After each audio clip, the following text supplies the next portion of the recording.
So you want to find the optimal policy with the corresponding cost, expected cost this, okay. And we are assuming that states are numbered 1 to n, where n could be arbitrarily large, okay. But we have 1 to n states, and J star is a vector. So when I write just J star, that means I am looking at a vector, an n vector, where each component of that vector is the optimal cost. When I say J star of 1, that just means that I am starting in state 1 and going through the infinite horizon, okay.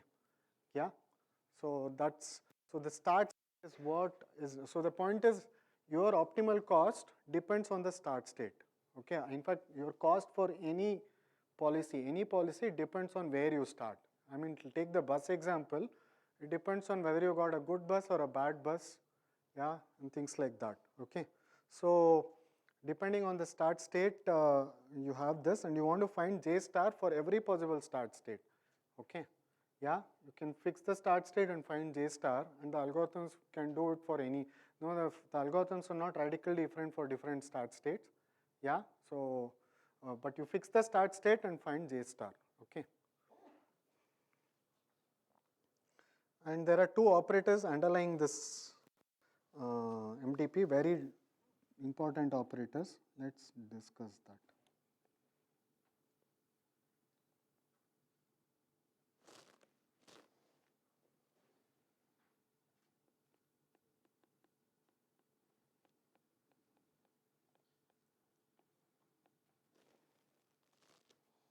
Okay, when I write any j, that's a n vector.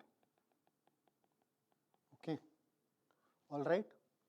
When I write an operator t, that's an operator on a vector. Okay, yeah, it's like writing f of x. If you have a scalar x, and then if you write f of x, you are operating a function on a scalar. Exactly like that. What you are doing here is, when I write tj, you are going to do tj of 1 until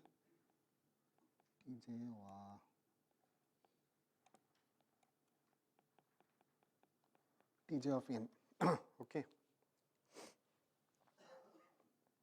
where Tj, which is an operator for any given state, is this quantity.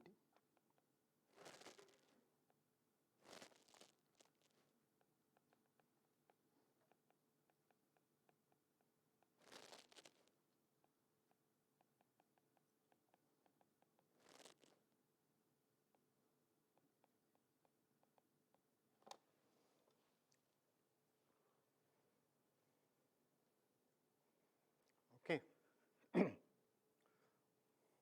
All right.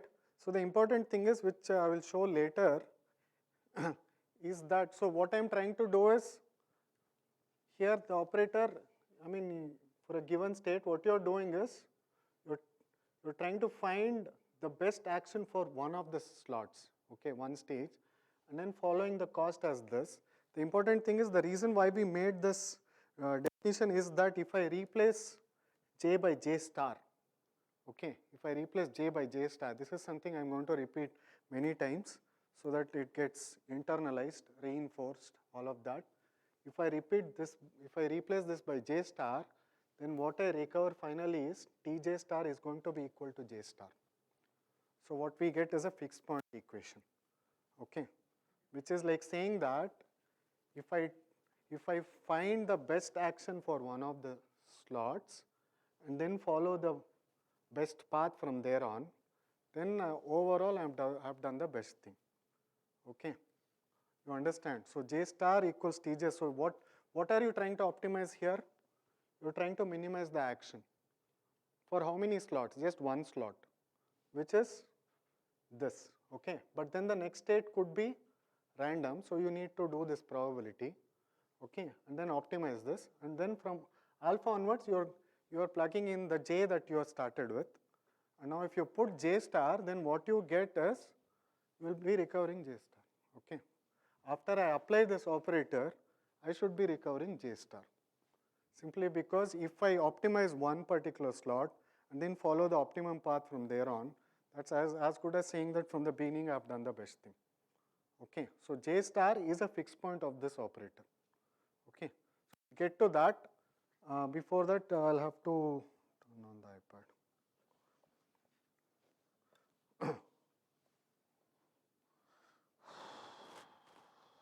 this, I don't know how to put a box. Let's see if I can shade.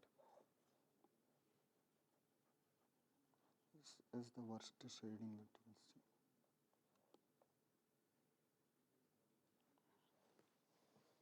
Now there's one more operator just like this without the minimum. Okay, this is, so the point is, if you look at Tj, it does not depend on any policy. Do you see that? It does not depend on any policy, all right? It's just an operator, you pass a j and you get a Tj. There's no policy there. You're trying to find the best action, minimum or something, and then follow that. Now you can write down something for a particular policy without a minimum. That's your T pi.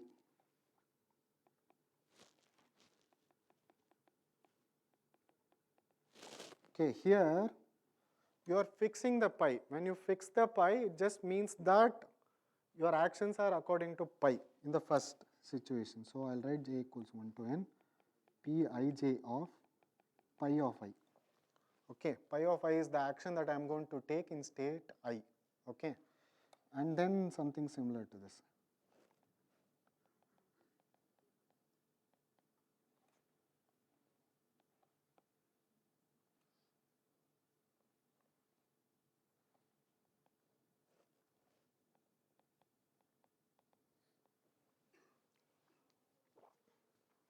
Okay, the difference between the first and second is, first case, that's a Bellman optimality operator.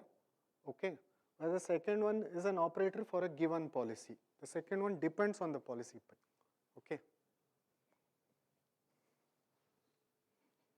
Now the thing is, you need to write for all I. The point is, at some point I'll stop writing this for all I business. When I define the operator, it's for all I. Okay, for any start state. It's not just okay for one of the states I defined like this.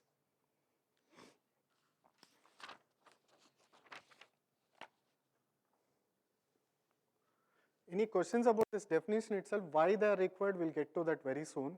But does everyone understand what these operators are at a definition level? Yeah? Is everyone clear about the definition of these operators at least? Yeah. Huh.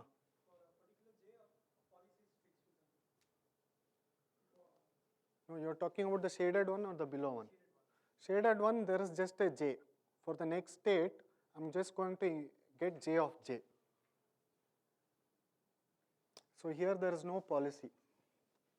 I think there's a pointer here. So what I'm trying to say is, here there is no policy. So the point is, I'm going to apply this operator T on j. So I'm given a j. When I'm given a j, if I just scroll up, if I'm given a j, I'm given j of 1 until j of n. Okay, so I apply T on that. What I do is, I minimize only one stage and then do this. Now, what is the connection of this to the DP problem that we just saw? It's like solving a, it's like one step of the DP algorithm where, you have solved the, future whatever tail problem, and this is like the tail problem cost. And then here there are no slot dependent one, there's just a G. For every slot, there's only one G. Okay, so you're solving this, okay. It's exactly like that. I mean, that's probably a connection that you can see. So this bears some resemblance to the DP algorithm, okay, all right. Whereas here, what I'm trying to do is, here, this pi comes in here. In the first step, I'm trying to take the best action here. In the first step, I'm taking the action according to pi, okay. And then I'm given a j, that's what I follow in the future, okay. For nicer values of j, if I pass j star here, this whole expression will turn out to be j star of y, okay. Similarly, if I pass j pi is like j pi of 1, j pi of 2 until j pi of n. That's the cost for a particular policy. So if I pass j pi here, then this whole expression will give me j pi back, okay. So that's really the idea, okay. We'll get there, but at least understand the definition of these operators, yeah. The point is, once we write down some fixed point equation, the whole of RL or even MDPs will be geared towards finding the fixed point solution. Yeah. Any questions? Yeah. Where? No, J is from 1 to n over all states. Here I am not talking about machine replacement, anything. Any example, any problem where there are 1 to n states. So my state space is fixed as 1 to n. I mean that machine replacement is an example, but you could have other examples where you could go from any, I mean j from anywhere is also okay, the probabilities will be 0. It does not matter, even for machine replacement this is fine, the probabilities will be 0, yeah. You can't come back, so it's okay, yeah. Okay, so now, so the point is if you don't want to write long proofs, do a lot of typing, then what you do is you write this whole RHS in vector matrix notation. We're going to introduce some simple notation so that the T pi can be written more efficiently, okay? And that's exactly what I'm going to do. So, let, this is P pi, is this matrix.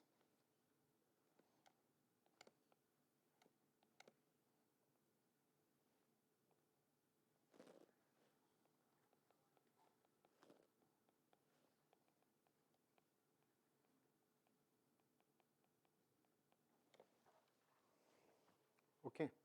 So if you're thinking of Markov chain, this is the transition probability matrix for the policy pi. Okay, you understand? So if I fix the actions, what I get is probabilities in the end. The actions are fixed according to pi. Okay. So I write down a n cross n matrix and populate all of this. Okay. Yeah. Not written all the entries, but yeah, you get it. Which is like writing like this. P Pij of pi of I, where I comma j equals 1 to n. Okay, so that those are the entries. The ijth entries is like that. Okay, yeah. So you make up a n cross n matrix P pi. Okay, and then you write down another thing called G pi. This is a vector, and this vector is going to look like this.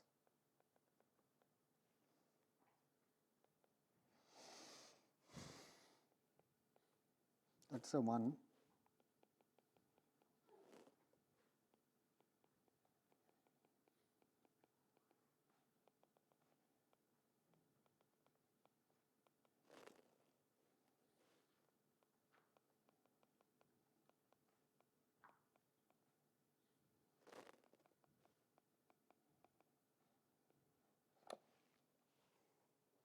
Okay. What I've effectively done is,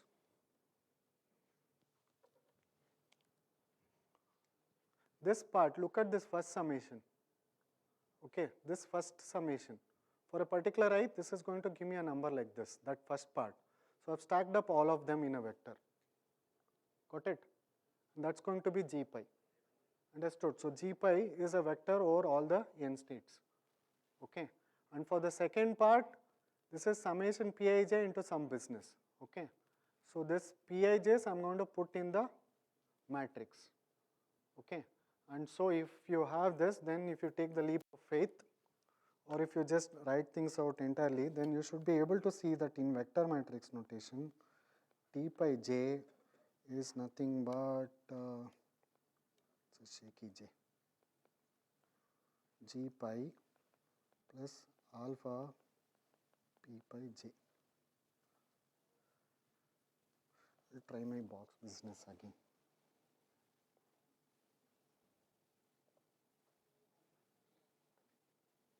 Okay, if I don't let it. Okay, while you parse this, I'll try my best to draw a box. Good, so it didn't fill.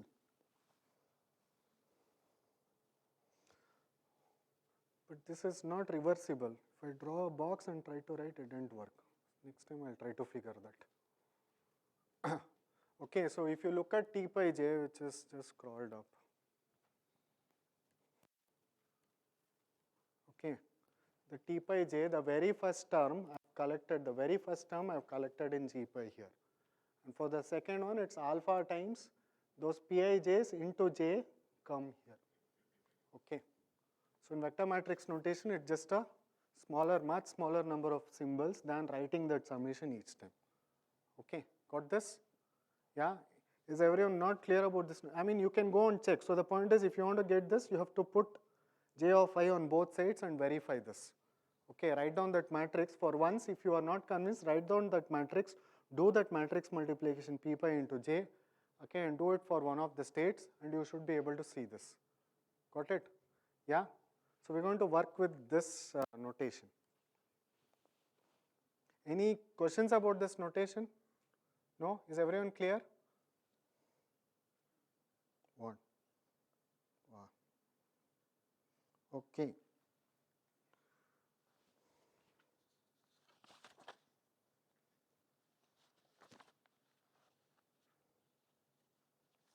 There's one very important property which can be proven without much effort. Okay. I'm going to state this. It's actually a very simple proof.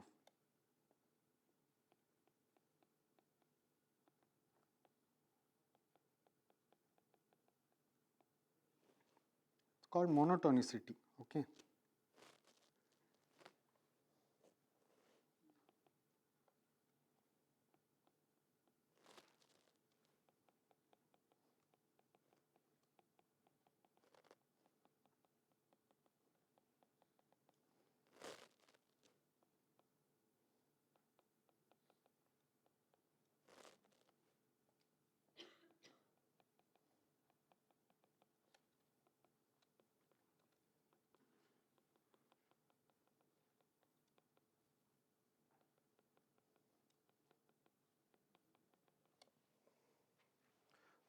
So the point is, if the j's to begin with, if there are two vectors which satisfy a monotonicity relation here, okay, which is this. If they satisfy that shady relation, okay, then the T operator is well behaved in the sense that, yeah, it will continue to be monotone, okay, all right. Now T is an operator, so I can apply, when I write T square, it's like T of Tj, okay. So you apply T again, then I apply T again and again. So what I can do is, T is such a nice operator that this holds for any k.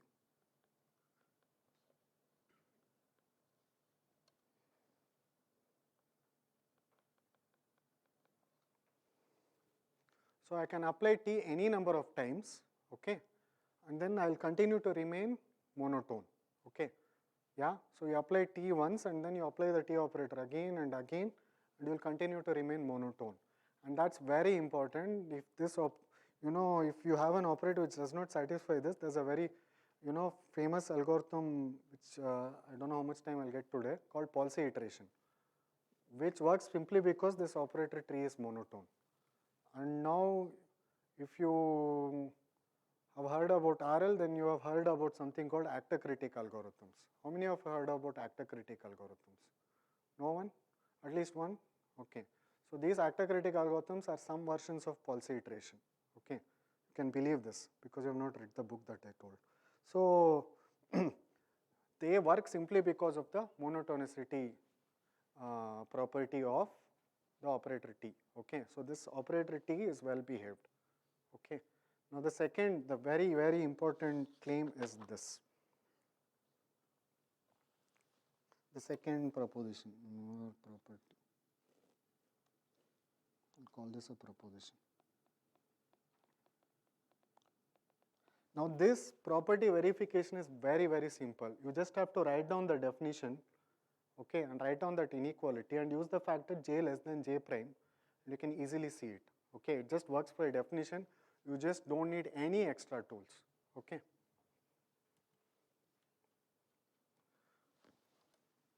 Now this is what is called a basis for value iteration.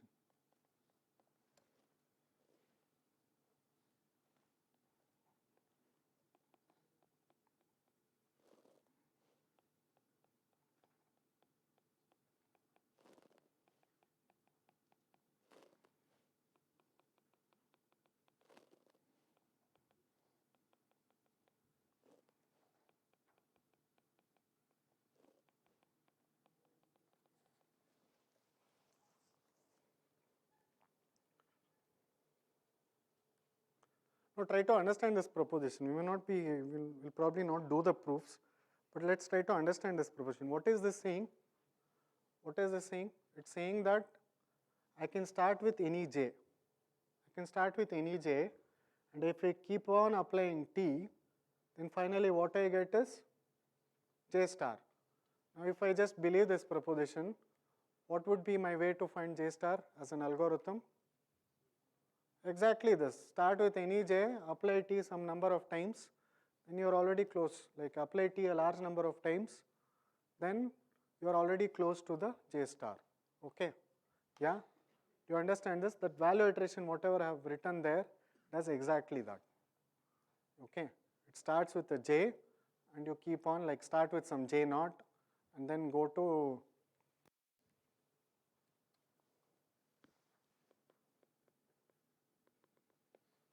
you start with j naught, apply t, so you get j1, then apply t,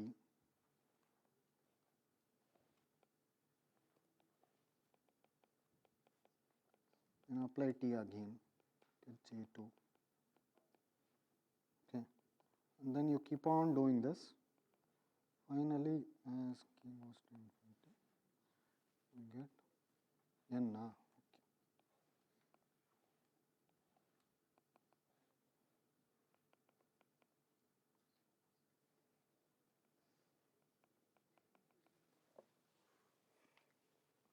Okay, finally what you end up is j star. If you keep on applying at infinity, but the point is the convergence is also very, very fast. Okay, it's called, it's like a geometric rate. Each time I apply, I'm getting closer at an exponential rate or a geometric rate. So it's not like very, very slow. I mean, it's pretty fast. Okay, so I'm not going to do the proof. It's there in my notes. It's there in Butsikas's book, or even Puterman. Yeah, Puterman is a classic reference. I've not read that book. Okay, we'll get to value iteration, but any questions about what this claim means? Does everyone understand this claim? I'm not doing the proof, but does everyone understand this claim? So this says that if I take that operator t, if I keep on applying, I'll get j star. Okay, and the same thing holds if I want to evaluate. So if I want to get, I use for corollary.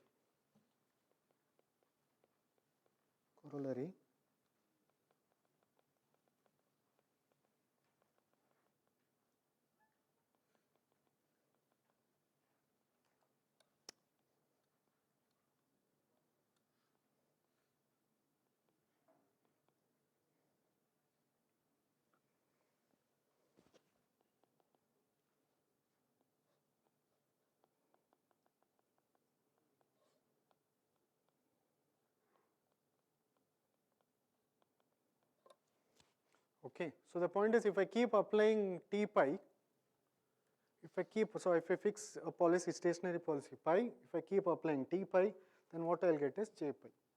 Okay. So there are two things that you could do if you fix the policy, and if you want to understand what its expected cost is, total cost, then keep on applying t pi. If you apply it some number of times, a reasonable large number of times, where reasonable is not clear, then you will get very close to j pi.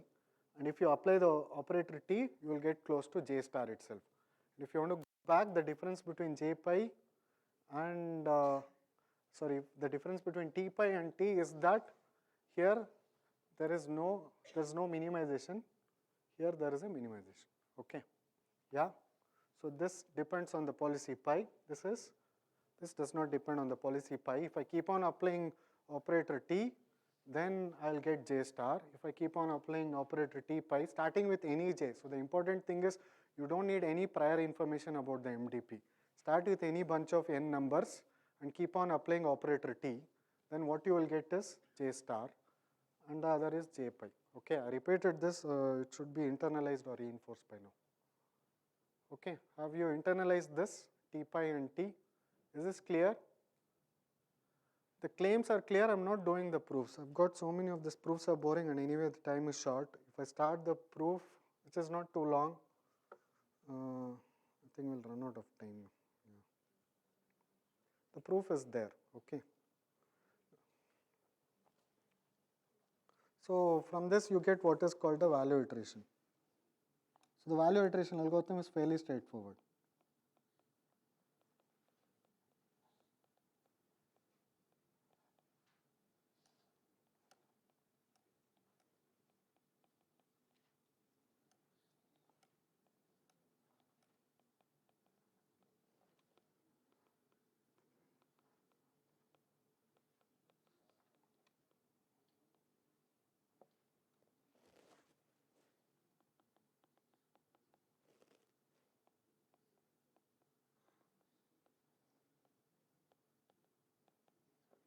That's it, J0 T J1. Finally, at some point, you get J star. Okay.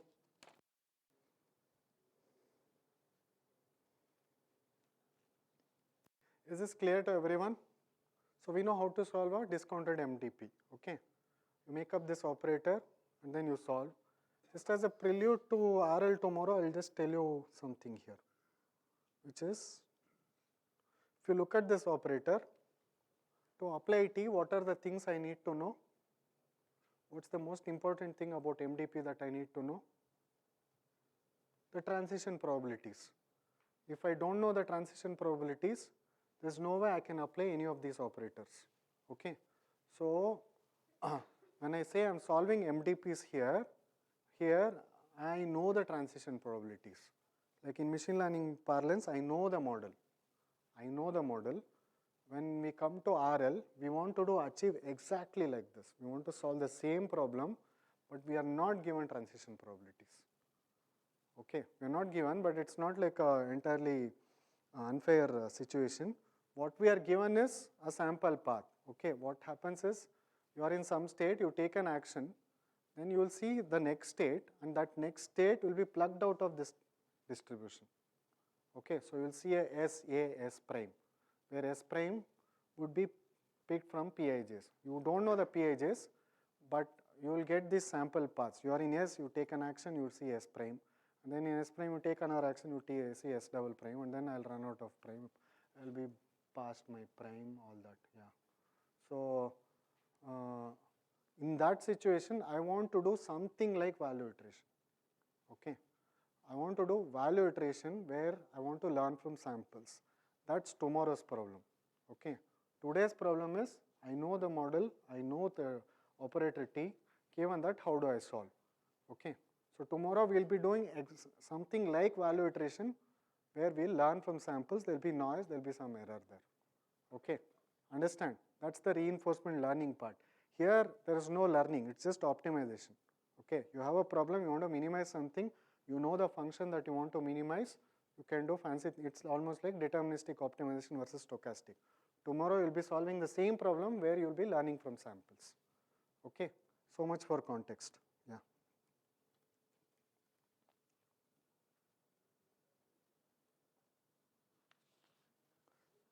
There's one more thing that is very, very important. It's called the Bellman optimality equation. I mean, the takeaway from this course should be value iteration and the Bellman optimality equation. If you don't understand these things, then then nothing. Yeah.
An equation like in scalar variables, if you want to find a point such that x star equals f of x star, that's a fixed point.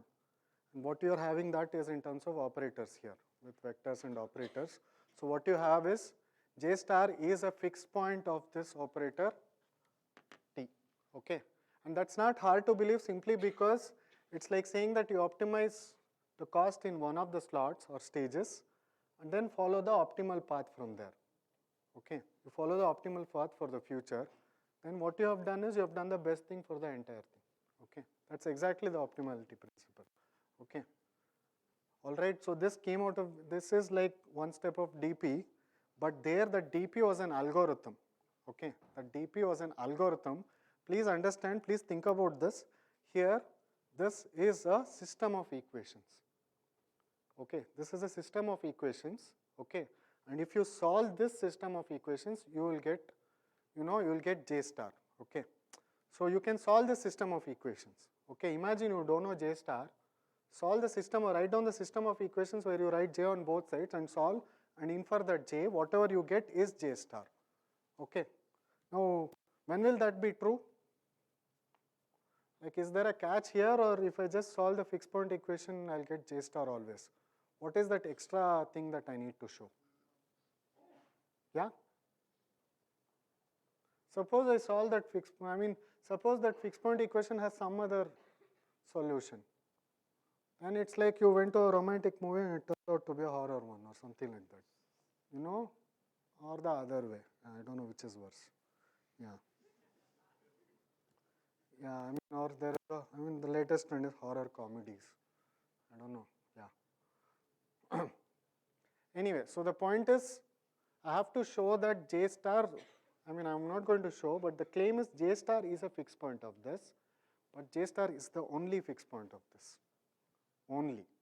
Okay. Then if I solve that and if I have solved that correctly and if I got a J, that better be J star because there's no other fixed point. So I have to establish that J star is a fixed point. And the second thing I want to establish is its uniqueness. And now to establish that J star is a fixed point, if I had done the previous proof, I just have to take 2 steps out of it and I can show that J star is a fixed point. I can go back and check my notes. So it's like you do one proof, you get 2 benefits. Yeah. And uniqueness is simple. I'll just do a uniqueness proof just to satisfy the appetite of, I don't know who. Uniqueness proof is very simple. Let's try this. Okay. So, claim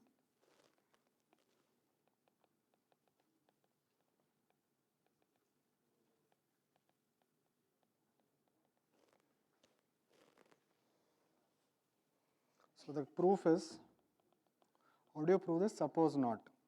Suppose this is not true. Okay.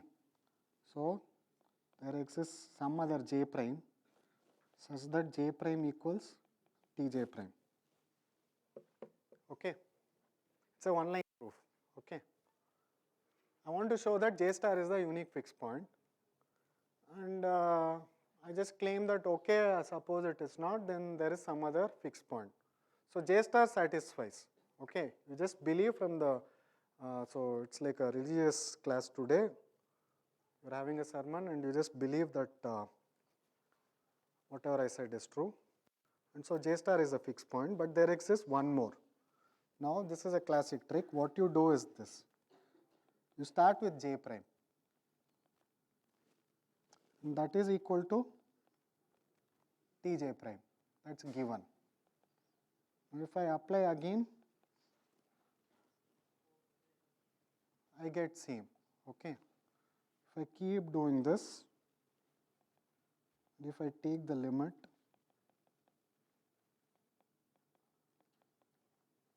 right? I keep on applying this n times and take the limit. But I just showed that if I start with any j, and if I keep on applying t, what do I recover? J star. So that's the one line proof. Yeah, most of the proofs are like this. There's a long proof, not too long, but for that you get 2 benefits. Okay, that proof shows that if I keep on applying t on some arbitrarily set j naught, I get j star. You just extract out 2 steps out of it, and you will get the fact that j star is a fixed point of j equals tj. Okay, I'll get both of them from one proof. You won't get uniqueness. Uniqueness you got here. Okay. So that's what we have shown. So the point is now that you know, so now what are two different ways to find J star? What's the first way? First way is value iteration. The other is more direct. What should I do? Solve this fixed point. That's all. Okay, whichever is easier. So you could just write down J equals Tj, write down that system of equations, one for each state, okay, and solve it. Then you get J star, or you start with a J naught, keep on applying T, you will get, okay.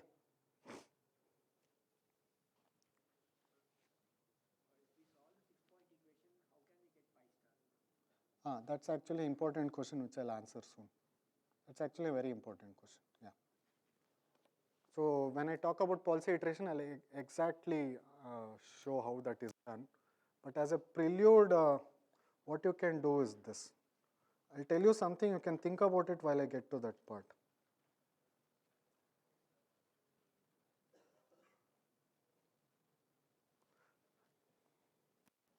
Imagine you solve that, okay? Imagine you solve that, okay? When you solve this, you have figured the minimizer here, okay? This minimizer, you set that as the action that you take for that state, okay? The way you construct is pi star, I mean you solve this, so for in each equation you found the minimizer, let's call that A star, okay, A star. So you said pi of I equals A star for that equation. Now you want to argue that that's the best, you can think about it, yeah. So if you have J star, it's not like an isolated quantity and you are clueless about how to choose actions. See, in the end, J star is not what I care about. What I care about is in each slot, I want to take the right action. So I want the optimal policy, not optimal J star. J star, that's like, you know, a side benefit. I don't care about J star, I want to figure what's the best way to choose actions.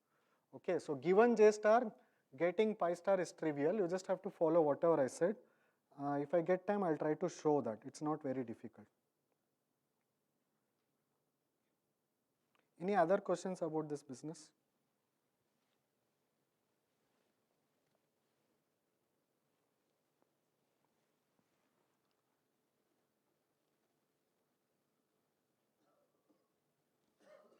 Any questions? No?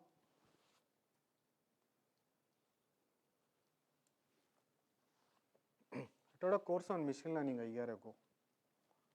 I'm teaching it again. I kept asking any questions. I have a colleague who asks any questions 6 times per class. And his TCF score is greater than 0.9. Okay, I don't know if people from IIT may care about this.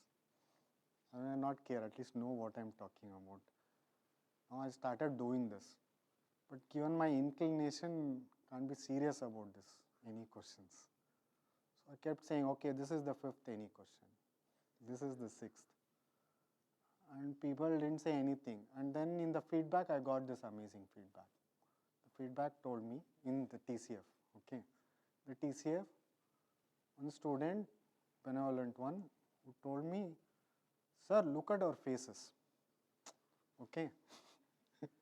And do some face reading, take a course. He didn't write that, or she didn't write that. Look at our faces, don't keep writing equations and run away with the subject. Look at our faces. I don't know, I mean, yeah. That's why I try to look at the faces, yeah. I have no clue. I should probably, you know, take some lessons or take some, you know, some occult thing I have to pick up. So I just look at the face and I figure, okay, yeah. But what are the features that I need to look at? Yeah. Like if you're in machine learning, okay, the face, you know, if the eyebrows are contorted or if the hair is ruffled or, you know, things like that. How will I mean, think of it as a machine learning task. How am I supposed, so I look at some facial features and then output should be the student has understood or not. But yeah, I don't know. I'll try to make a better joke about this next time. Yeah. Yeah. See, this is the RL part. You know, one of the reasons why I do this is I try out my jokes, I keep refining them. And sometime soon I'll probably try my hand at stand-up comedy. Yeah. I don't know how well it pays though. Yeah. So there's a simple corollary to this. The corollary is if for any stationary pi,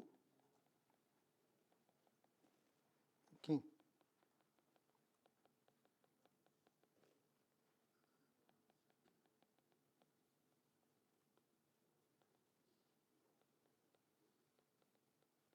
so if you want to evaluate a policy, so the point is there when I talk about finding J star, I am trying to find the optimal policy. When I am talking about J pi, I am trying to figure what is the expected cost for a particular policy. These are two different things, but you need to do policy evaluation. Any book, RL book, for example, Sutton's book, this task of figuring J pi is policy evaluation. Okay, because you are trying to evaluate what is the expected cost of a given policy. Whereas the other thing is like you are trying to optimize the policy and find the best one. Okay, whatever works for that, it's a useful corollary. Now, without redoing the proof, the previous claim, without redoing it by replacing all t by t pi's and getting rid of the minimization, try to think why this is a corollary. Okay, yeah. You can think about it, yeah. Anyway, so the next thing is I'll try to illustrate value iteration by an example and then move on to policy iteration. I think here is where, does everyone have paper, pen, things like that, book? So here is where you should do some work. Illustration of value iteration. I'll just give the MDPs. You should be doing it, okay. Very toy MDP, just 2 states, okay. And 2 actions in each state. Alright, 2 actions in each state. At least do 1 step of, okay. The transition probability for action A, P of A, okay, which is like saying that under action A, what is the probability of staying in state 1, going to state 2, going to state 1 and staying in state 2. Okay, these are some numbers which I made up. Not, I didn't make up, I can't give you the source. Okay, similarly there's a P of P.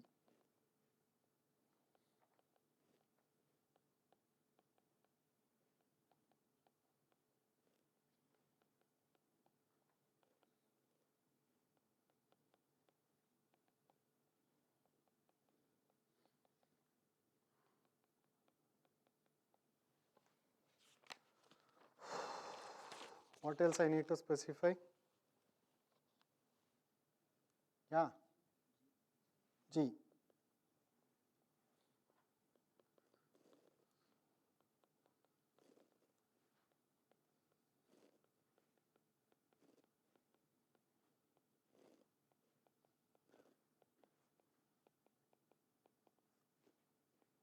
See, the thing is when I wrote those operators, I said G ij and then I had a summation P ij of something into that. Now if the G does not depend on the next state, your job is much simpler. Okay, the very first term will not depend on the next state. So you don't have to take a summation and all that. You have to do that only for the second term. Okay.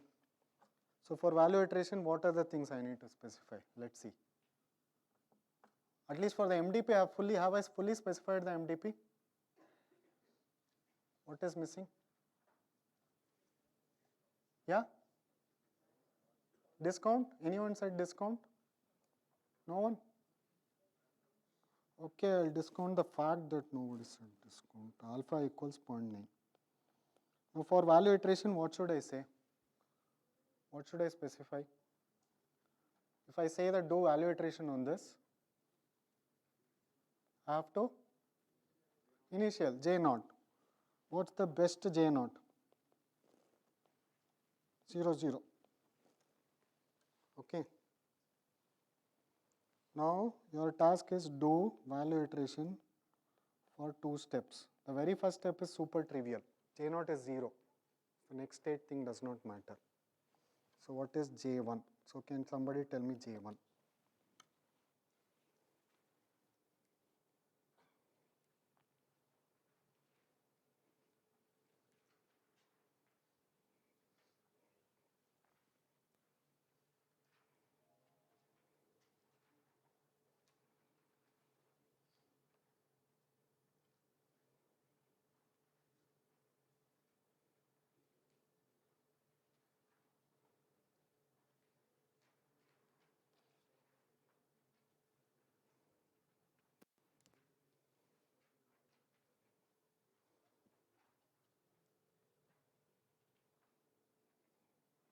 Okay, the transition probabilities are here. I'm sorry.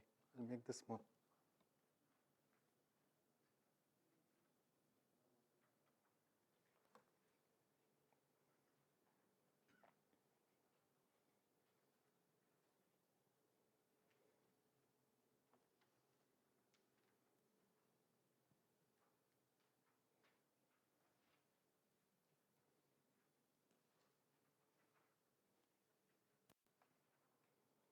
So you have to do J1, so you have to solve two equations, okay? You have to do J1 of 1 and J1 of 2, okay?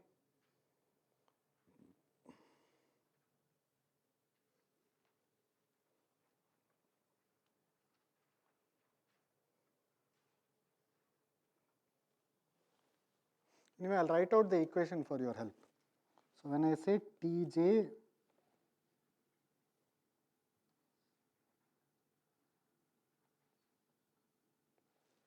when I say Tj of I, this is minimum over G of I comma G of Ia plus alpha summation, the next states are only two of them, Pij of A, J of J, comma G of I comma B plus alpha summation to Pij of B.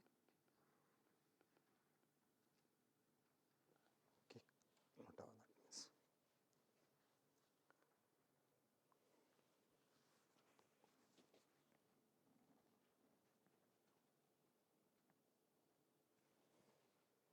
Now the point is, when you do the first step, these factors won't matter because this J naught is 0. Okay, we just have to compare two numbers. Okay, now tell me if I fix the state as 1, okay, then what is this number and what is this number? Yeah, so which is smaller? 0.5. So the very first coordinate of J1 is 0.5.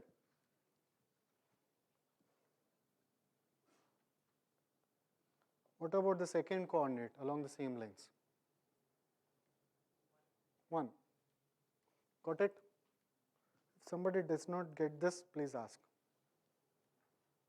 See, the point is, I'm starting with J naught as 0. So it does not matter. We don't care about this transition simply because this is 0. Okay. I'm starting. So what I have to do is, very first step, J1 equals Tj naught. Okay. And then now I got J1. Now do Tj1. Okay. When you do Tj1, you would require the transition probabilities. Okay. I'll scroll up now.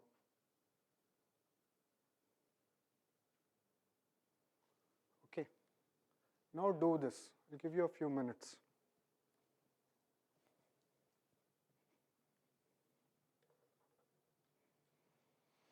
Oh, I need water.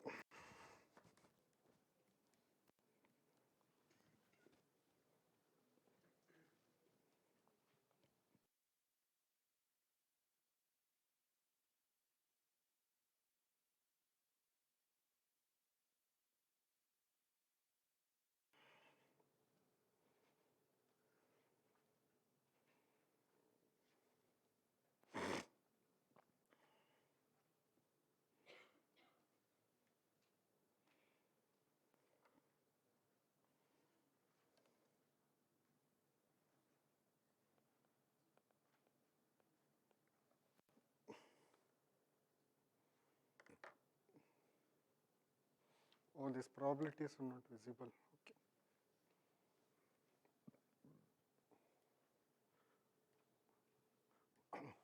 When you're doing this calculation, when you calculate this, you have to get these numbers from the first matrix. When you do this for Pij of B, you have to get these numbers from the second matrix. Okay. The transition probabilities are not the same. Under action A, I have something, and under action B, I have something slightly different. Okay.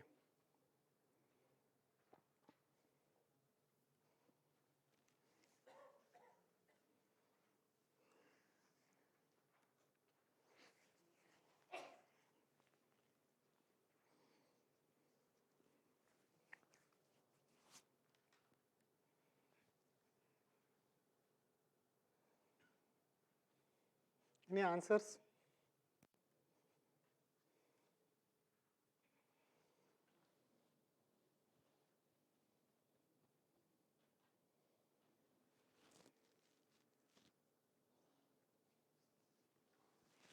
So this is the learning outcome, okay, for this course. Should be able to take a toy MDP and do at least one step of value iteration, and then at least 1 or 2 steps of policy iteration, and then maybe 4 steps of value iteration again. Yeah.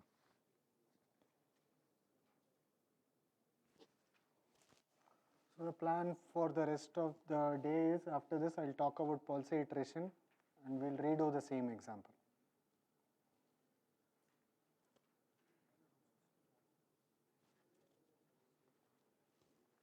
Any answers?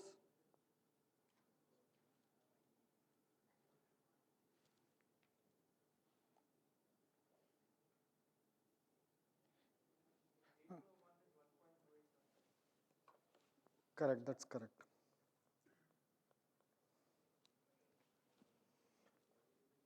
Did anyone else get something closer, like 1 point something? No?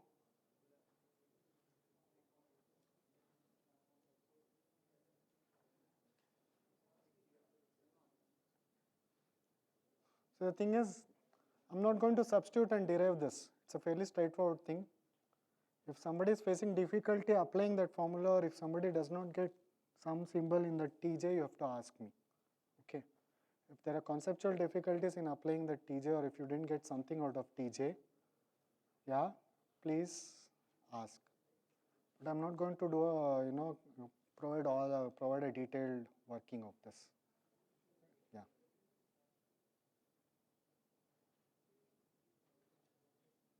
Yeah. Yeah, 1.56. That's the number even I didn't get, but Sekhar got. Okay. So much for value iteration. Okay. So one of your homework exercise will be, another toy MDP like this, where you'll have to do 3 or 4 steps of value iteration. Okay. That's what you have to do even for the one of the homework exercises. Yeah. Is someone totally clueless about what's happening in this page of the notes? Now that's the most dangerous thing to ask. Okay, yeah. Yeah, okay, we'll move on to the next topic. I don't know. I did enough face reading.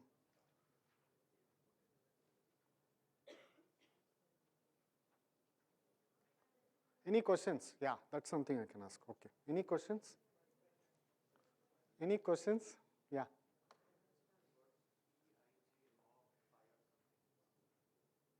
So the point is there, when I say that if I take actions according to a particular, if I fix the action, then that will decide what happens to my states. Like if you remember the Vishin replacement example, if I do nothing, then you fix that action. If you do nothing, then it says that, okay, if I'm in a certain state, there's a probability to go to the other state.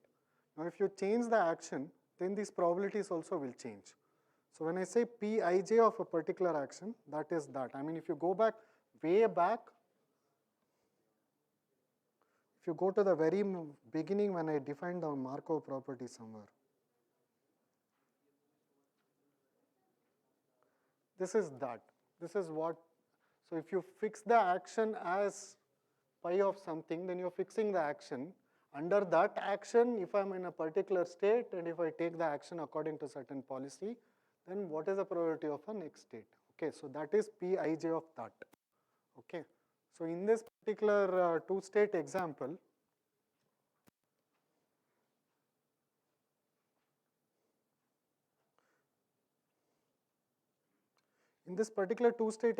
if I take action A, then I will stay in state 1 with probability 3 by 4, whereas it's not the same under a different action, which is B.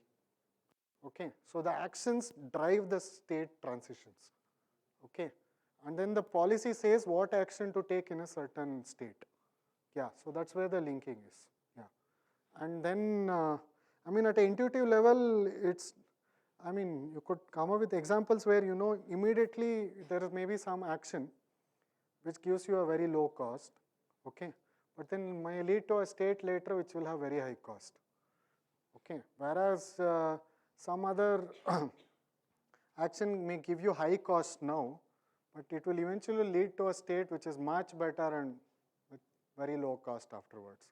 So when we talk about MDPs, we are not solving just one stage problem. It's not like, I mean, if you go back and try to solve, I mean, you can easily make up a toy example where you can find the action that minimizes the current one slot cost, but then the optimal policy may be something else, which will have higher one slot cost, but it will maneuver to a region of the state space where it is smaller. So all the state transitions come that way.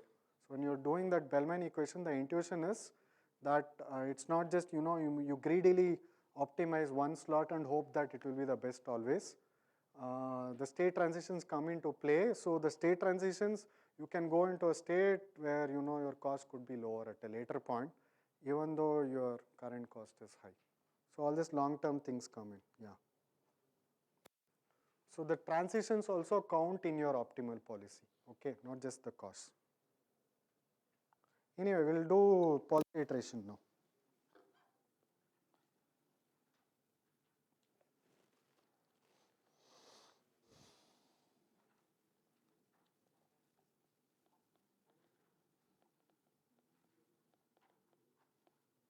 See, value iteration, the way it worked was, you start with J, you keep on applying T, you will get J star, okay.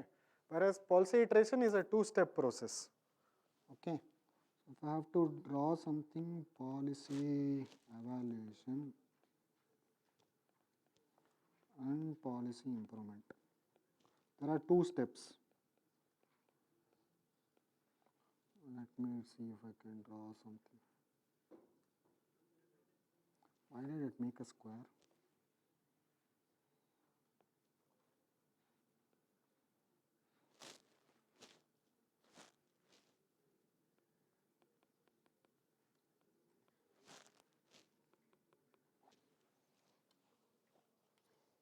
So the point is, what you do is you fix, I mean, you start with a certain policy and figure out its expected cost, okay? And then you do something to improve that policy. And then you get a new policy and then you evaluate it.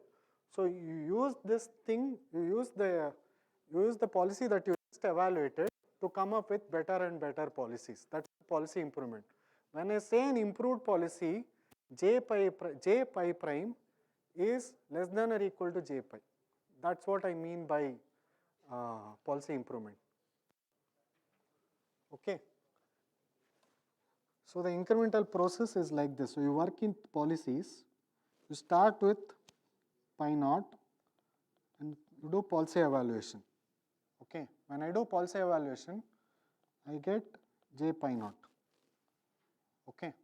I get J pi naught and then I do policy improvement. Okay. I get a new pi. Okay.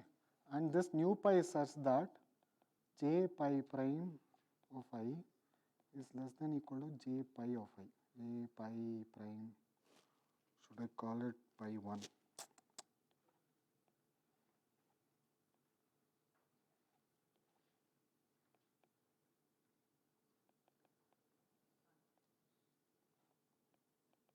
With J pi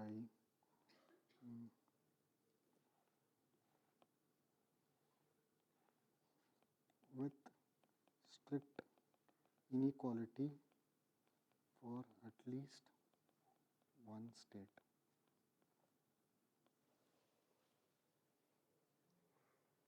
Okay, this is a very rough statement. So what I am trying to say is, I get a new policy whose cost, yeah, is equal to or better than, but it's, the point is, for at least one of the states, this is better. Okay, the statement, the way to read it is, else you have found pi star. If the strict inequality does not happen, then you have found pi star. Okay, the way to read it is. And then you repeat this process. So each time you do policy, each step of policy iteration, each time you do policy improvement, you are getting a better policy. Okay. And if you have a finite state space, finite set of actions, then the number of policies are what? The number of policies are finite. Okay. And so this policy iteration will stop in a finite number of steps and give out the optimal policy. Okay. Unlike value iteration, which is like a asymptotic claim. Okay. And so on, you repeat this. You do policy evaluation, you get J pi 1, and then you do policy improvement, you get pi 2, get pi 2, and so on, dot, dot, dot, get pi star. Okay. So what you do is you do policy evaluation and policy improvement in tandem. Okay. Yeah, you just alternate between them and finally you will get pi star, but that finally is a finite number of steps. Okay. Simply because each policy improvement, I get a strictly better policy. Unless I have found the optimal policy, if I have found the optimal policy, if I do policy improvement, I'll get back the same policy. And that's when you can stop. You can stop the algorithm. Okay? Yeah. There's no expectation maximization. I am not sure about that. Yeah. Yeah. There's nothing Bayesian about this at least. Yeah. Or you know, I don't see the connection directly, but maybe there's some complicated way. But I mean, apart from the fact that you're doing something in tandem, there is a certain gradient involved. Here you have fixed point iterations, and then yeah, I don't know. Maybe it is. I don't know. Yeah.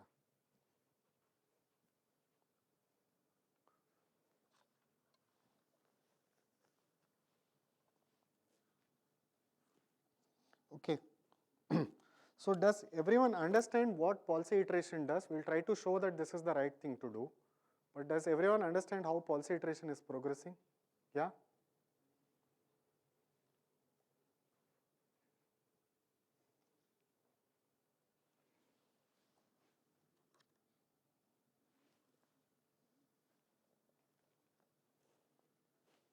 So claim.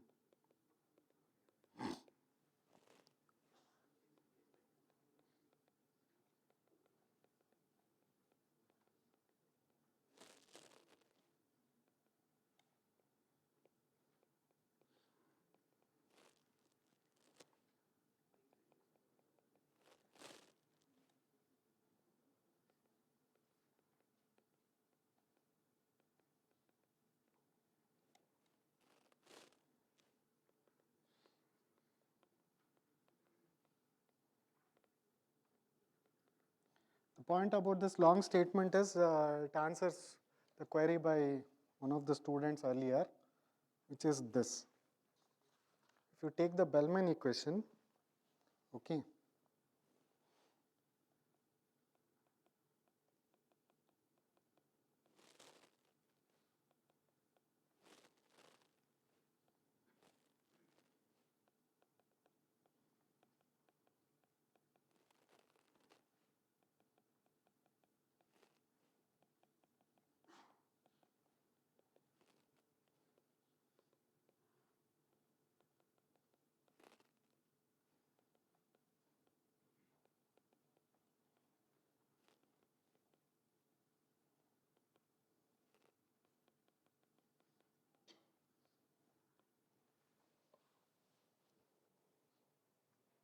so the point is what I'm trying to say is this RHS, so this in terms of vector matrix notation, this is just this. So what I have written is or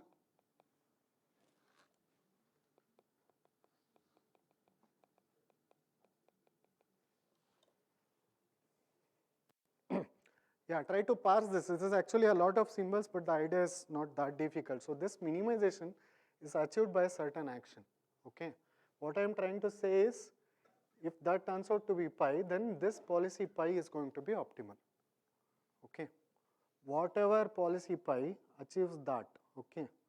Yeah. So if pi of I attains the minimum, so if this action A, if you are going to, so the way to do this is, see, this is Tj star, okay. Take the action that achieves this minimization. When you minimize this, whatever action that you achieve, whatever action achieves this minimum, denote that as pi of I. So you make up a new policy pi, where pi of I is that minimizer, okay. Do that for all of the states, I, j, whatever, okay. All the states you do that, whatever policy you get in the end is the optimal policy. That's really the claim, okay. So given J star, if you have already got J star, then you just have to solve this. The way to solve this is exactly what I said orally, okay. So you want this LHS, you want to equate this LHS, but this LHS is nothing but you are applying T pi on J star. Look at the LHS, you are applying T pi on J star, whereas the RHS is you are applying T, the optimality operator, on J star, okay. And you are trying to equate them. The way to equate them is to exactly do whatever I am saying, okay. Find that minimizer, set it to pi of I, yeah. And what you get is the optimal policy, okay.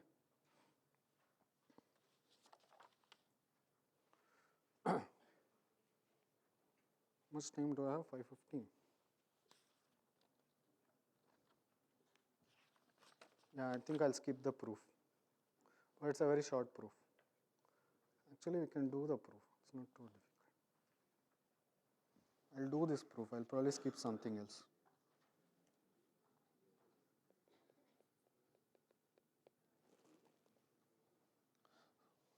See, this is an if and only if statement. The if and only if part is, if pi star is optimal, then this happens, okay. And if this happens, then pi star is optimal, both ways, okay. And we can do one of them, the other I can give as homework. I think it's fairly straightforward, the proof. So assume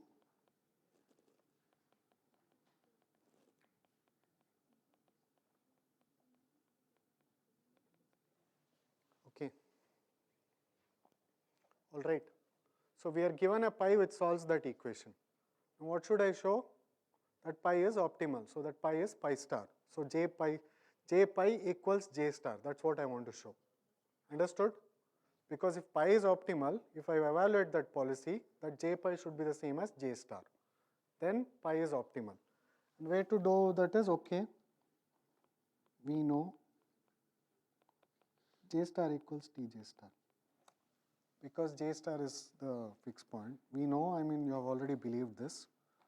So just put 1 plus 1 and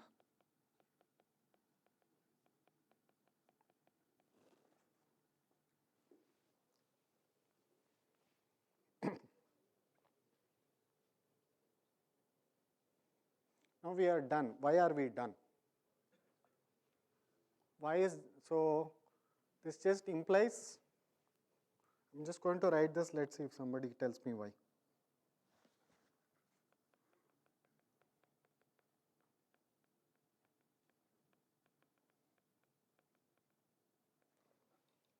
How many of you have read research papers?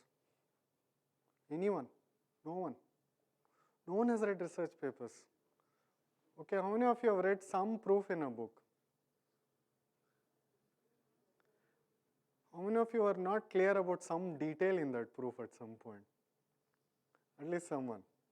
You know, when on the other side of the fence, when you don't want to give out a detail like this, what should I do? I just replace this symbol with, so it can be clearly seen that. What are the other phrases that you have encountered? It is apparent that. Trivial, I don't know. Yeah, trivial, it can be clearly seen. I've not seen trivial. Yeah, I've seen non-trivial, like to say that some non-trivial argument happened. Yeah, but trivial, it can be clearly seen. It is apparent that, or someone, I've even seen it is obvious that, but it's very rare. Yeah. Anyway, why is this clear? Yeah, anyway. Now look at the far end of these equations.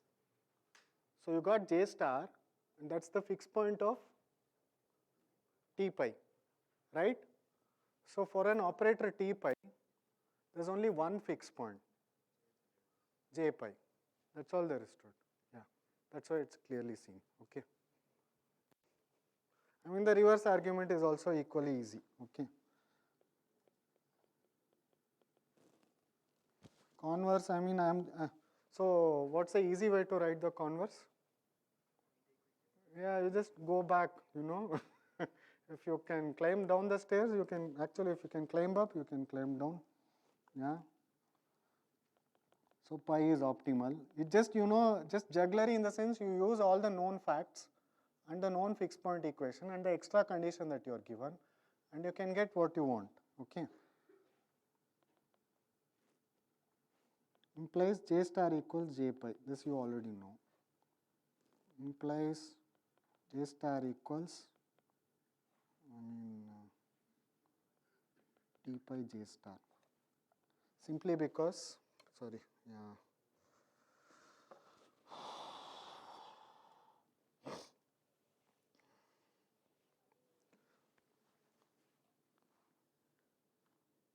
Yeah, because j star is j pi. Because j pi is the fixed point of t pi. That's all. Then we are done. Implies. That's all there is to it. Wow. Okay. It's very easy. So the point is, we've just shown that if I solve this fancy equation, t pi j star equals t j star, given j star, I get pi star. Okay. Yeah. And that's at the heart of Paulson iteration. You can go back and check some part of this proof. What we have, when I say Paulson improvement, I'll make this precise soon. When I say Paulson improvement, I start with, okay, let me write down Paulson iteration, it will be pretty clear, given that I have shown this.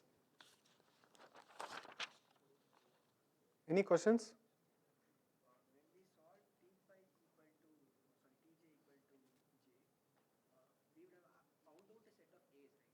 Yeah, that's the point. That's the point I'm trying to say.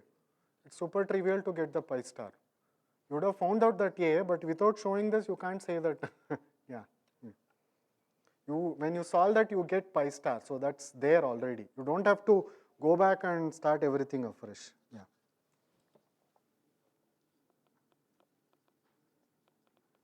So I'll make the Paulson iteration algorithm precise now.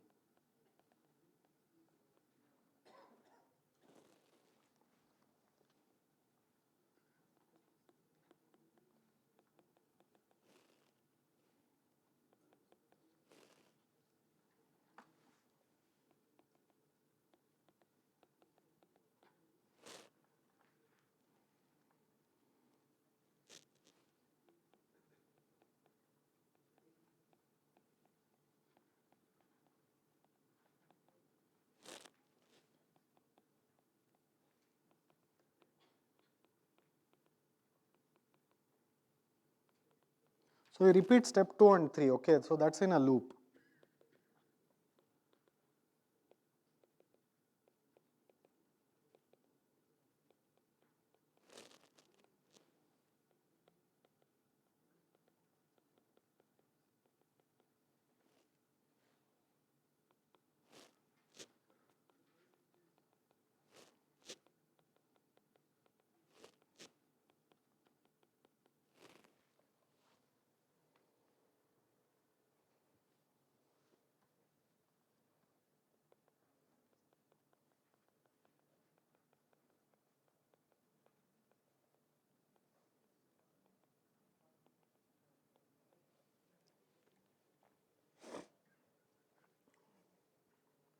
Okay, so what you do in tandem is you evaluate the policy. Okay, you start with a arbitrary policy, fix it, evaluate that policy, and then solve this equation which came out that lemma. Okay, each time you solve an equation like this, the pi k plus 1 that you get is going to be strictly better than pi k. Okay, it's going to be strictly better than pi k, and then when this policy does not improve, when you get back the same policy, then what you have found is if this happens, then your policy pi is already optimal. We just showed that. Okay. Yeah. If you put pi throughout, then you get the optimal policy. Okay. That's really the claim. I'm not proving this, but if somebody does not understand this, so the point is, when I do policy evaluation, I get this vector. Okay? When I do policy evaluation, I get this, and then I do policy improvement by solving the system of equations. Okay?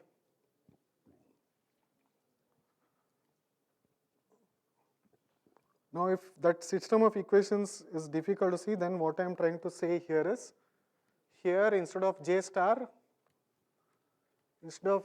put a intermediate J pi k, okay? And then do J pi k here, and whatever pi you get here, that's your pi k plus 1, okay? Yeah, understood. So that's effectively what I have written below. So using J pi k, which is effectively using pi k, I am going to come up with a new policy pi k plus 1, okay?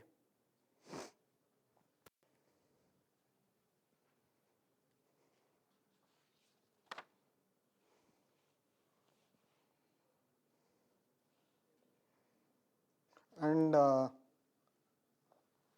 just state something without proof. Again, the proof is super short, I'm not doing it. But that's at the heart of policy iteration, in particular policy improvement. So the claim is like, when each time I do policy improvement, I've been orally saying that, I get a better policy, and this claim makes it precise. But before that, any questions about what this algorithm is doing? Does everyone understand the algorithm itself? I mean, like how to implement it or how to work it out? Any questions? Clear? Yeah. So claim.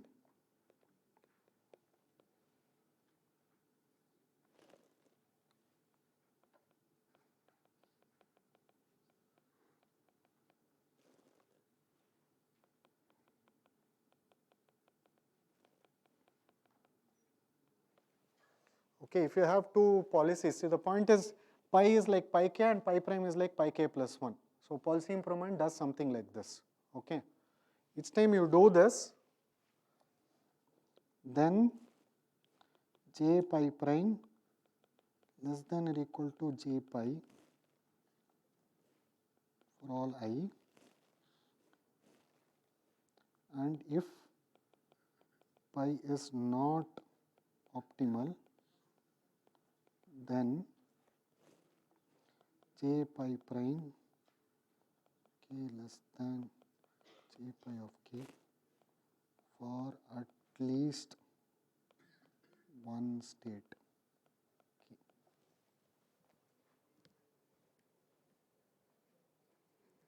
So this is the point I was trying to make. I'm not doing the proof, you can check my notes.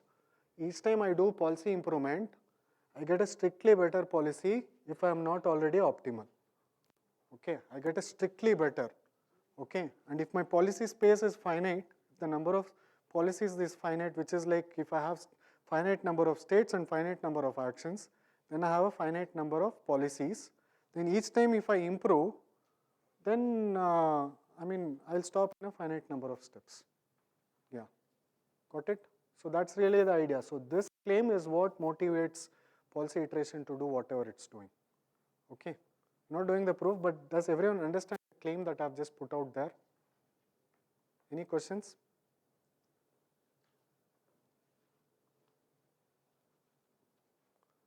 No questions?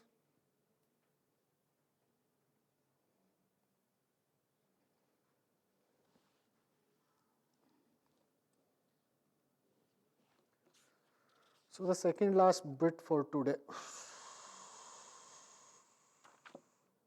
which is to revisit that example. Yeah. Before I do that, if anyone has any questions, please ask, because we are going to revisit it. Yeah. Is there any way you do policy directly? I mean, you have to write the system of equations and solve. And these are two ways to get at it. Yeah. If you want to directly solve it, just like a linear algebra thing, you write down n system of equations and solve it. Yeah. What is tractable? Like? Is it always possible to solve the linear mixed quantity equation J star equal to T J star? We have just came up with a pulse iteration algorithm which converges. But you can do value iteration also, or you can directly solve. You have a system of n equations. Correct, you have mean operator also. What do you mean by not solvable? I don't understand the question. Yeah, like I've shown two algorithms which can solve it. Yeah, or you can just take the direct approach, solve it. Yeah, I don't know. Yeah. The point is, it's going to get complex with increasing. I mean, if your question is, as I scale the, what do you say? As I scale the state space and action space, how difficult is it going to get? Yeah, yeah. For that, I don't have the numbers in my head, but I think it should become exponentially difficult. Yeah, that's my. Yeah, as you, if you double the state space, probably it's going to become like some exponential thing of it. Yeah, you can figure that out.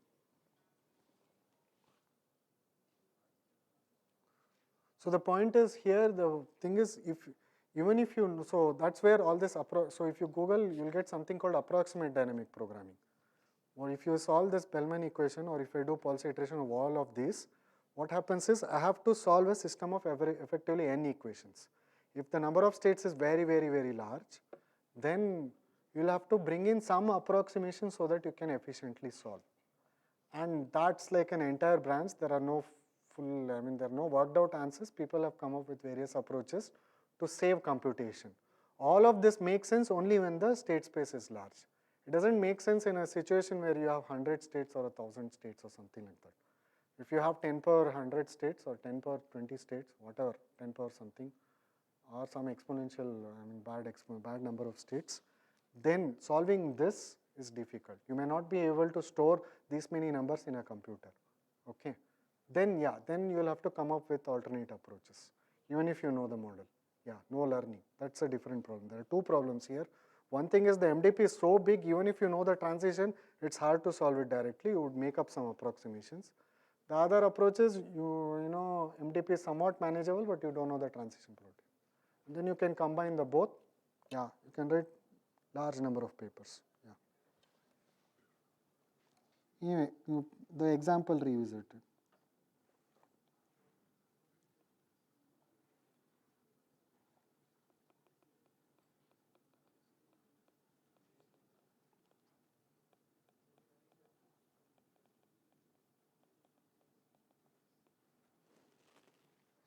So I'm going to rewrite the bits that you need. 1, 2, a, b, p a equals.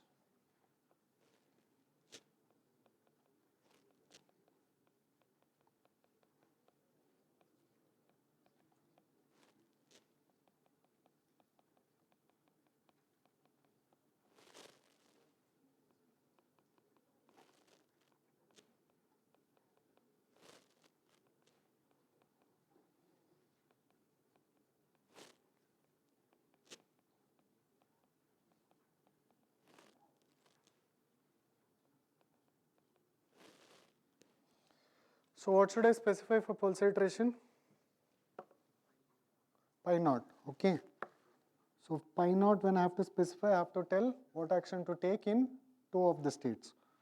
So pi naught of 1, pi naught of 2, I think I'll do a, b. Do one step of pulse iteration.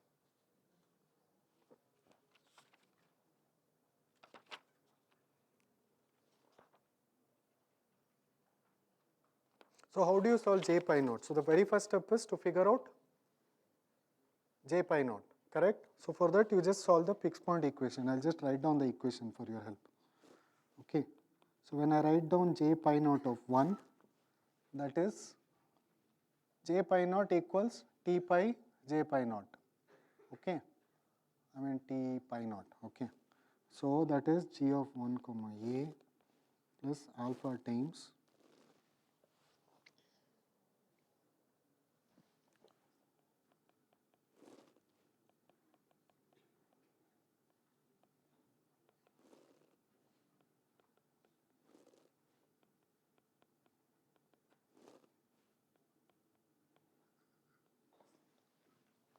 Okay, similarly, j pi naught of 2 is a of 2 comma b plus alpha times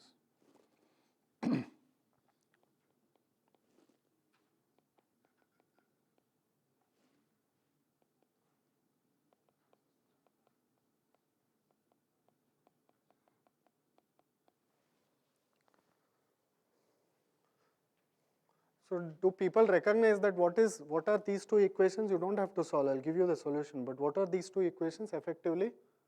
This is j pi naught equals t pi naught j pi naught. Okay. So if for a given policy, if I have to figure out its, corresponding j pi, which is the expected cost, then of the multiple ways, one way is you can just keep on applying t pi. Okay, that's one way if you want to do it in a computer. Or you can solve here. It's just two variables. Yeah. Apart from the j pi naught of 1 and j pi naught of 2, in those two equations, you know everything else. You know everything else. So you just have to solve, simultaneous equations. Okay, yeah. If you solve that, so if you solve that, then what you get, if you substitute all of this, what you will get is, if you want to do this, j pi naught of 1 equals, I'll do the hard work, 2 plus 0.9 into, the important thing to recognize is there's no minimization here. Okay, there's no minimization. For a particular policy, you're trying to figure out its corresponding value. Okay.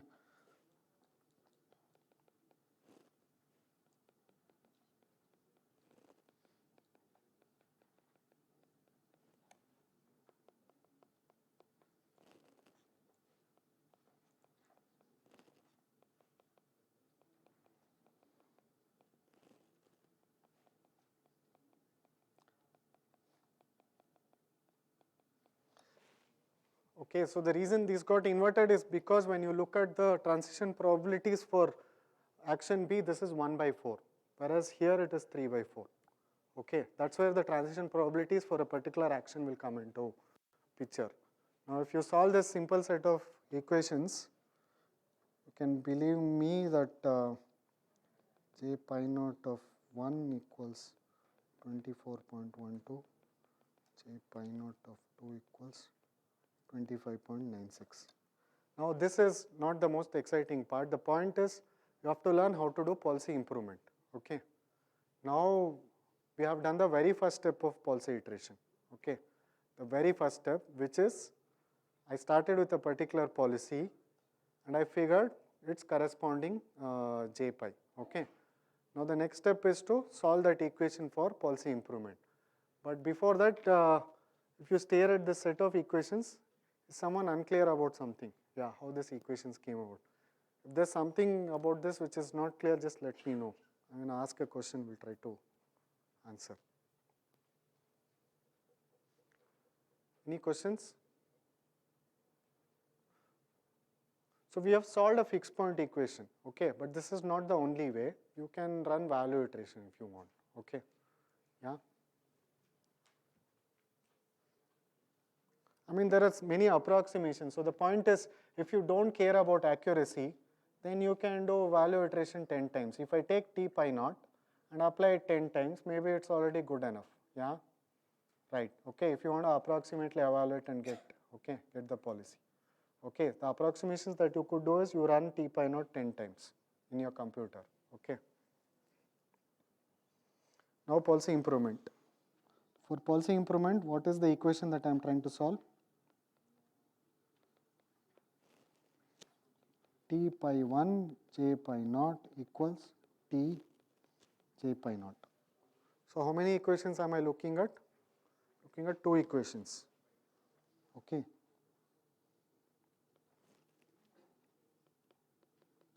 What is T j pi naught of 1? I don't want you to solve this, but please try writing it up at least, okay. Please note, I don't know if I can make 2 pages out of this. Has everyone noted all the parameters of the MDP. Yeah, okay. Then try use, I'll give you 5 minutes, use the values for j pi naught that we have figured and write down t j pi naught of 1 and t j pi naught of 2. Okay. Now at the high level, this t j pi naught will involve what? Unlike the previous one, there will be a minimum. At that minimum will be over two actions, A and B. Okay. And for each action, you have to take the single slot or single stage cost plus discounted times the next state, the probability into the corresponding j. The probabilities will come from the table and the j pi naught will come from those two numbers that I have put out. So for each of them, I want you to write two expressions. Okay. I want you to write minimum of something for action A, comma, something for action B. Even if you are unable to, do the math, just try to get those numbers right. And you have to do this for the other start state also. T j pi naught of 2. Okay. Okay. And the important thing is when you do this minimization, if you do this minimization among these, for example, among these two, if action A achieves this minimum, then you have found a new policy that is going to in state 1 take action. That's all. Okay. And similarly for the other. So write this down. Take a few minutes. I'll end before 6. It depends on the feedback I get. Not TCF, but yeah. If you can give me these numbers.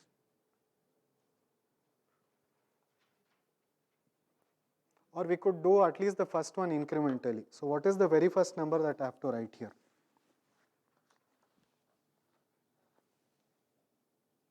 For action A, 2 plus 0.9 into 3 by 4 into 24.12. Wow, there is a bracket, so I ran out of space. Okay, I'll do something about this.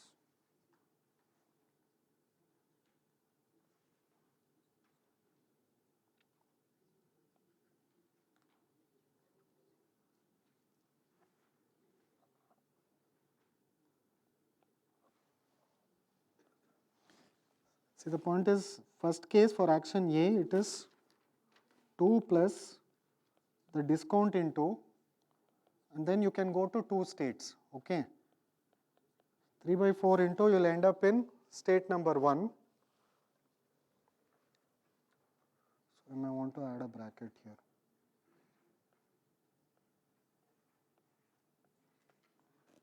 Three by 4 into 24.12 plus 1 by 4 into 25.96. Okay, this whole thing is for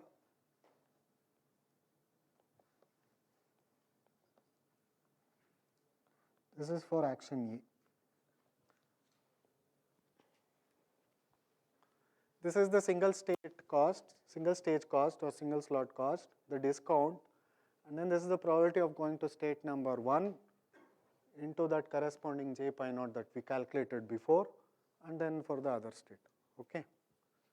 All right. Is everyone clear about this equation? Yeah.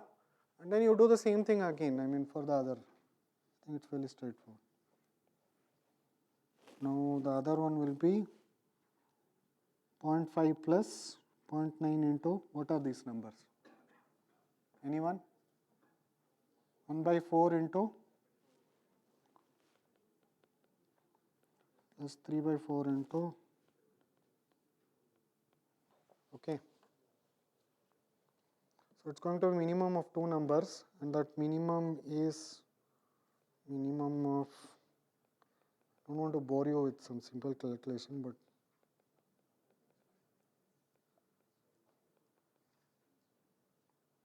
okay. The action is B. Okay, it's the action B that achieves the minimum. Okay, previously what was the action that I was taking? I was taking action A. After one round I switched. Okay, similarly try doing for the second and tell me. I'm going to write out the equations. This homework, but somebody could tell me the numbers. So we have already discovered something at least. Pi 1 of 1 equals B. Okay, that much is clear.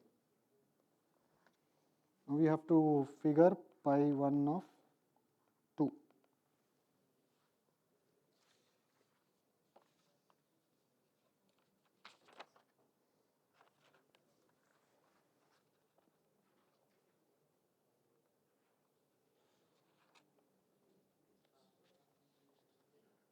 Yeah,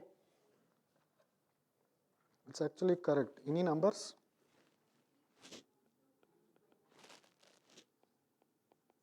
Okay, you can go back and check. Okay, that's correct. Yeah. Okay, so if you substitute the formula, this is what you get. All right.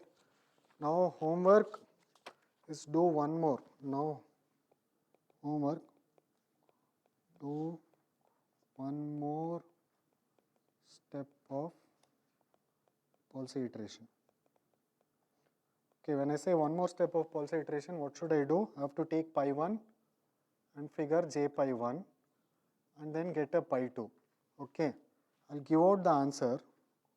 Okay, that is find j pi 1 of 1, j pi 1 of 2 and use that to perform policy improvement.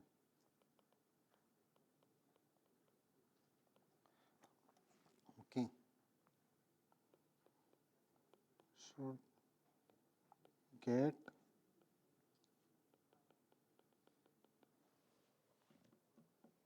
okay, I've given out the answers, but you should get this. I mean, your homework task will be something like this. Give a two-state MDP, do policy iteration, do a few steps, see if it already converges. Now, if this happens, what have I found? In 2 steps, I've already found the optimal policy. Okay. Now, for the same thing, try doing value iteration 4 or 5 times. We'll see that you're still far. Okay. See, the point is when you do j pi 1, that's the j pi star because you come back to pi 2. Look at those two numbers. Go back and do a few more steps of value iteration. You'll see that that's taking time. Now, what is open is whether policy iteration converges faster or value iteration, nobody knows. Yeah, nobody knows. But at least in this example, it should be apparent. Okay.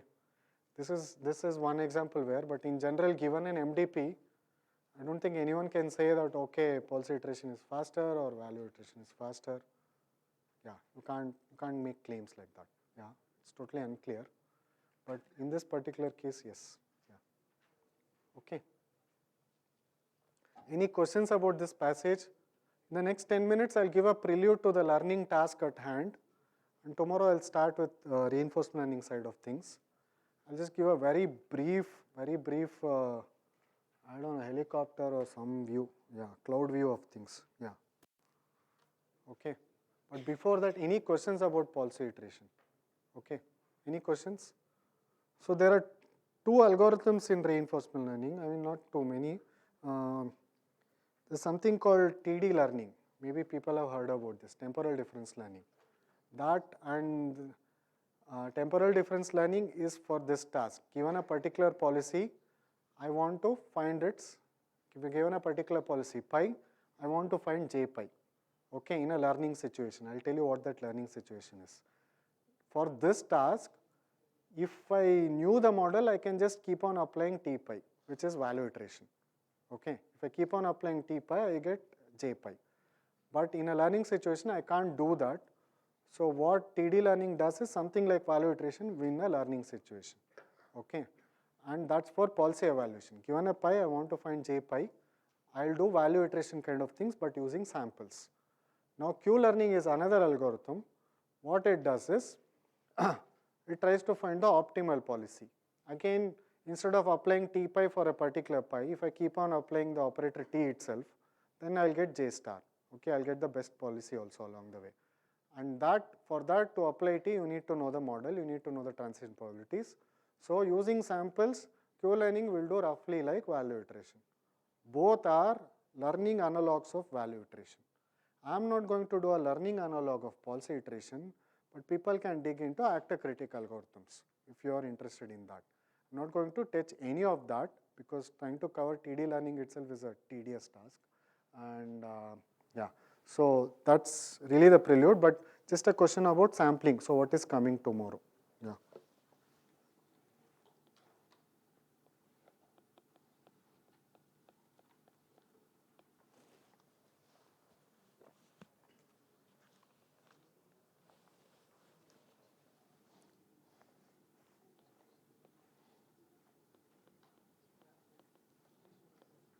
So what you are given is a sample path, okay?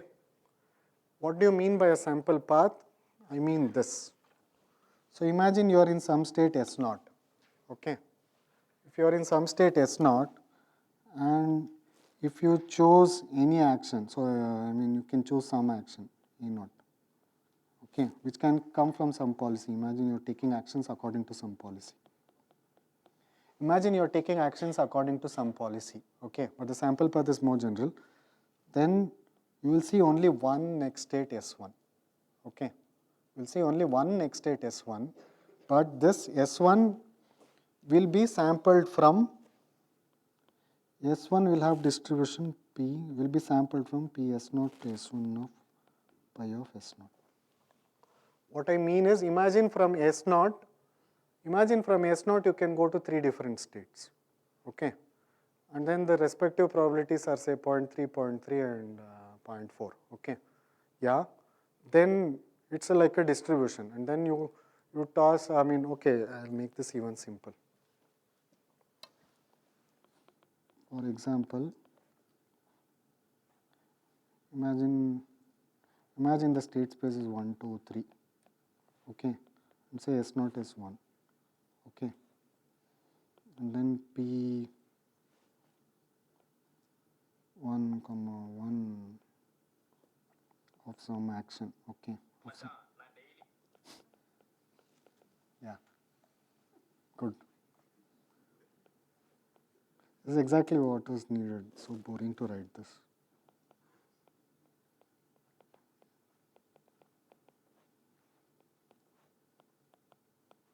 Of some action is 0.6.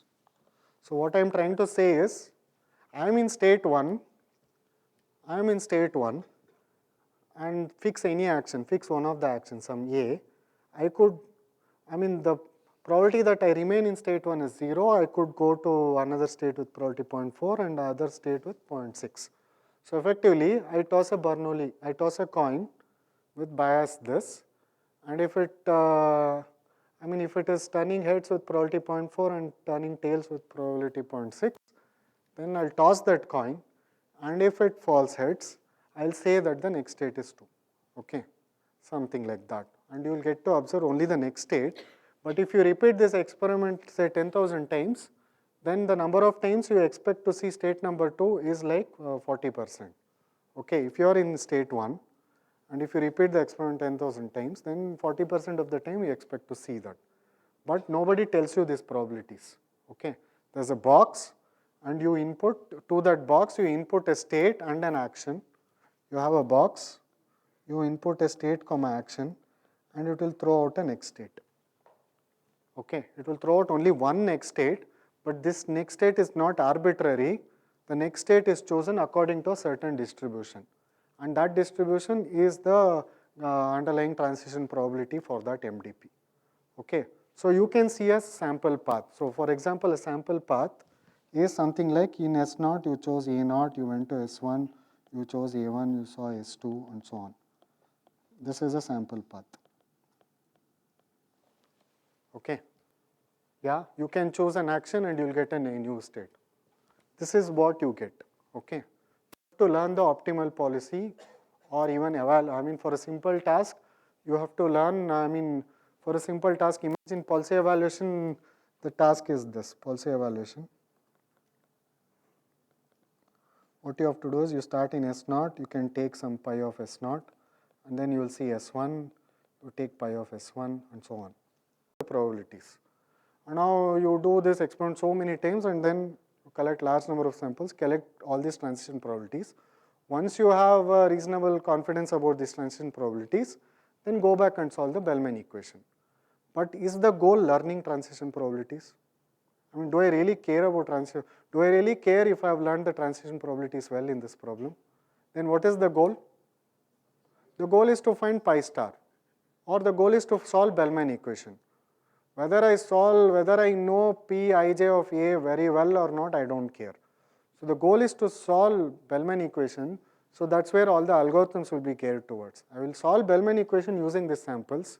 Along the way, I'll not estimate, I'll not do the sample frequency business at all.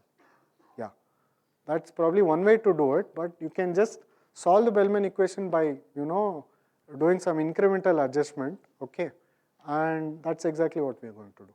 At no point we are going to put some p hats instead of p's and solve a Bellman equation. We're not going to do that. We're going to do something more intelligent than that. So for better understanding, please skim through my notes in the RL part, in that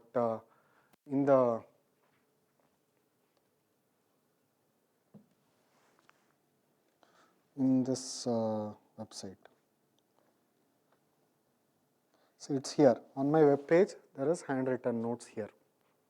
Shit, I clicked on something. Yeah. Okay, it's under news. I don't know why this is not working. Okay, something. You go to my web page, you'll find it. Yeah. Okay. Click on that handwritten notes there.